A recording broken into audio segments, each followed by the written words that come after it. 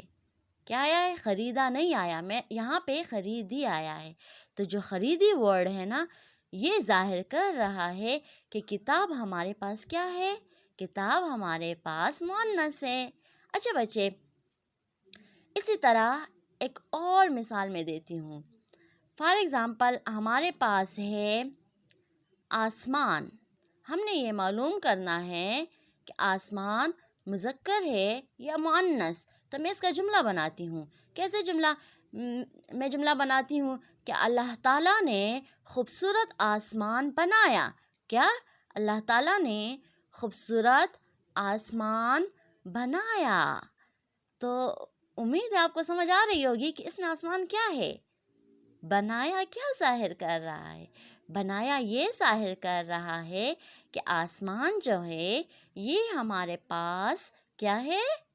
یہ ہمارے پاس مذکر ہے.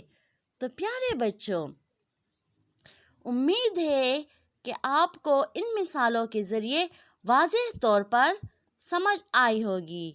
اچھا بچے، جہاں کہیں بھی سمجھ نہ آئی ہو، انشاءاللہ آن لائن کلاس کے ذریعے آپ مجھ سے پوچھ سکتے ہیں، اور انشاءاللہ آن لائن کلاس میں ہم اس پہ بات چیت کریں گے. اچھا بچے، اپنا بہت سارا خیال رکھیں. اللہ حافظ.